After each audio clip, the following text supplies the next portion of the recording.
मैं हूं doctor Ravi Ranjan, critical care consultant. और आज एक बहुत इम्पॉर्टेंट टॉपिक पर हम लोग बात करेंगे और वो टॉपिक है heart attack and heart failure. अक्सर 90% लोगों को एक कन्फ्यूजन रहता है कि दोनों सेम है, और यहाँ पर मैं क्लैरिटी देना चाहूँगा, दोनों अलग अलग है, बिल्कुल अलग है। हार्ट अटैक में क्या होता है कि हार्ट का जो ब्लड सप्लाई है, जो कोरोनरी आर्टरी सप्लाई जो होता है, उसमें ब्लॉकेज आ जाता है और उस ब्लॉकेज की वजह से जो हार्ट का जो मसल्स है उसको ब्लड सप्लाई और ऑक्सीजन नहीं मिलता है, और इसको हम लोग हार्ट अटैक बोलते हैं।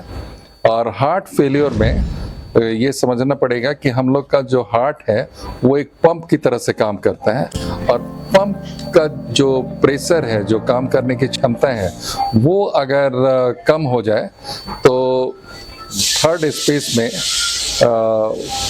जो फ्लूइड इकट्ठा होना शुरू हो जाता है। बॉडी का जो सरफेस है वो लंग्स में सबसे पहले फ्लूइड इकट्ठा होता है, पैरों के अंदर फ्लूइड इकट्ठा होने लगता है, जिसको हम लोग पीडल एडिमा बोलते हैं और पल्मोनरी एडिमा बोलते हैं। तो ये सब हार्ट फेलियर के लक्षण हैं, और लेटते के साथ ही मरीज को सांस में दिक्कत आने लगती है। तो ये हार्ट फेलियर के लक्षण है। और हार्ट अटैक का जो मेन लक्षण है वो है कि सीने के बीच वाली जो हड्डी है, इसके पीछे अगर भारी दबाव जैसा महसूस हो, जो सॉर्बिट्रेट या किसी भी टैबलेट्स को रिपीट करने के बावजूद भी ठीक नहीं हो पा रहा है, और एक इम्पेंडिंग फियर रहता है डेथ का, और लगे कि अब बस जान जाने वाली है because of the pain, restlessness हो, बेचैनी हो, पसीना आने लगे, तो वो हार्ट अटैक्स के सिम्टम्स हैं। तो फिर से याद रखिए, heart attack and heart failure दोनों अलग अलग चीज़ है। हार्ट अटैक होता है कोरोनरी आर्टरीज में जो ब्लड सप्लाई है उसके रुकने की वजह से, और हार्ट फेलियर जो होता है वो पंप की क्षमता जब नॉर्मल से कम होने लगती है किसी भी वजह से, बहुत सारे रीजंस हैं, तो उसमें बॉडी के जो डिफरेंट सरफेसेज हैं, लंग्स में फ्लूइड इकट्ठा होने लगता है जिसको हम लोग पल्मोनरी एडिमा बोलते हैं, या पैरों में फ्लूइड इकट्ठा होने लगता है जिसको हम लोग पीडल एडिमा बोलते हैं। तो दोनों अलग अलग चीज़ है और दोनों का ट्रीटमेंट भी अलग अलग है। हार्ट अटैक और एंजाइना में भी अंतर है। एंजाइना का मतलब है कि जो कोरोनरी आर्टरीज का जो सप्लाई है वो पूरी तरह से रुका नहीं है, जो नैरोइंग है वो 75% से ज़्यादा अगर हो गया, जिसको हम लोग क्रिटिकल नैरोइंग बोलते हैं, तो चलने पर या सीढ़ी चढ़ने पर छाती के बीच में दर्द होने लगता है, और अगर हम लोग उस पीरियड में रुक गए और थोड़ा रेस्ट कर लिए तो वो दर्द में आराम हो जाता है। ये एंजाइना है, ये अभी भी हार्ट अटैक नहीं है। लेकिन अगर वही दर्द लगातार जारी रह जाए तो ये बिल्कुल समझ लीजिए दिस इज़ एन इमरजेंसी, जहाँ पे आपका कोरोनरी आर्टरीज में ब्लॉकेज हो चुका है, और उसमें आपको इमीडिएट एंजियोग्राफी और एंजियोप्लास्टी की ज़रूरत है। सवाल उठता है, कई बार हॉस्पिटल्स दूर हैं या अफोर्डेबिलिटी नहीं है, तो उस परिस्थिति में हमें क्या करना चाहिए? तो उस परिस्थिति में जो सबसे इम्पॉर्टेंट है वो है कि एक ब्लड थिनर लीजिए। नॉर्मली जो इकोस्प्रिन और क्लोपिडोग्रेल है, तो इकोस्प्रिन 300 मिलीग्राम, एक टैबलेट 75 मिलीग्राम का अगर लेते हैं तो 4 टैबलेट इकोस्प्रिन लीजिए और 2 टैबलेट आप क्लोपिडोग्रेल का लीजिए।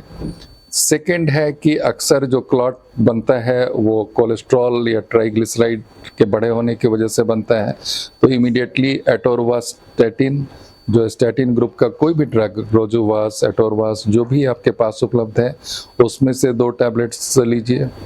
और थर्ड है हार्ट रेट को स्लो करने के लिए मेटोप्रोलॉल टैबलेट, ताकि हार्ट का जो ऑक्सीजन कंजम्पशन है वो कम होना चाहिए, तो उसमें मेटोप्रोलॉल लेते हैं। फिर हम लोग कोई वैसोडायलेटर कि ताकि जो भी रुकावट हो रहा है, हल्का सा भी अगर रास्ता बढ़ चौड़ा हो जाए, तो उसके लिए हम लोग नाइट्रेट्स ग्रुप का सॉर्बिट्रेट हो गया, जीटीएन हो गया, ग्लिसरॉल या फिर मोनोसॉर्बिट्रेट, जो भी सॉल्ट है उसको हम लोग इस्तेमाल करते हैं इमरजेंसी में।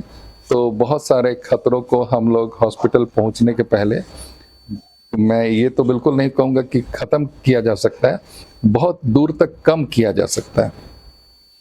कई बार जब हार्ट अटैक होता है तो उसकी वजह से भी पंप फेलियर होता है, जिसमें मरीज शुरू में तो दर्द महसूस करता है और बाद में उसे लगता है कि अब वो सांस भी नहीं आ रहा है। वो चूंकि पंप का ब्लड सप्लाई बाधित हुआ और उसके बाद जब पंप की क्षमता कम होने लगी तो पल्मोनरी एडिमा का चांसेस बढ़ जाता है और उस केस में we have to add diuretics, ताकि यूरिन के माध्यम से बॉडी का जो एक्स्ट्रा फ्लूइड इधर उधर इकट्ठा हो रहा है उसको हम लोग कंट्रोल करें। तो अगर लगता है कि एक पल्मोनरी एडिमा का भी कंपोनेंट है, पेशेंट जैसे ही लेटता है उसको सांस में दिक्कत आ रही है, तो उसमें हम लोग टैबलेट लैसिक्स भी इस्तेमाल कर सकते हैं। और जाहिर है कि इन सारी दवाओं का जिनका मैं नाम ले रहा हूँ, कोशिश करिए कि कोई डॉक्टर से जल्दी कांटेक्ट करके आप इन दवाओं का इस्तेमाल करें। नहीं होने पर इमरजेंसी में I am always available online from any corner of the country, तो आप मुझे भी ऑनलाइन ले सकते हैं। उसके लिए मैंने आज तक कभी चार्ज नहीं लिया है। आई जस्ट वांट कि the human lifes are important and they must be saved. अभी जो एक पेशेंट ट्रीट किया मैंने वो धनबाद से है, सीनियर सिटीजन है और उनको हार्ट अटैक हुआ, साथ में फेलियर भी था और उनको she was not able to afford to any private hospital.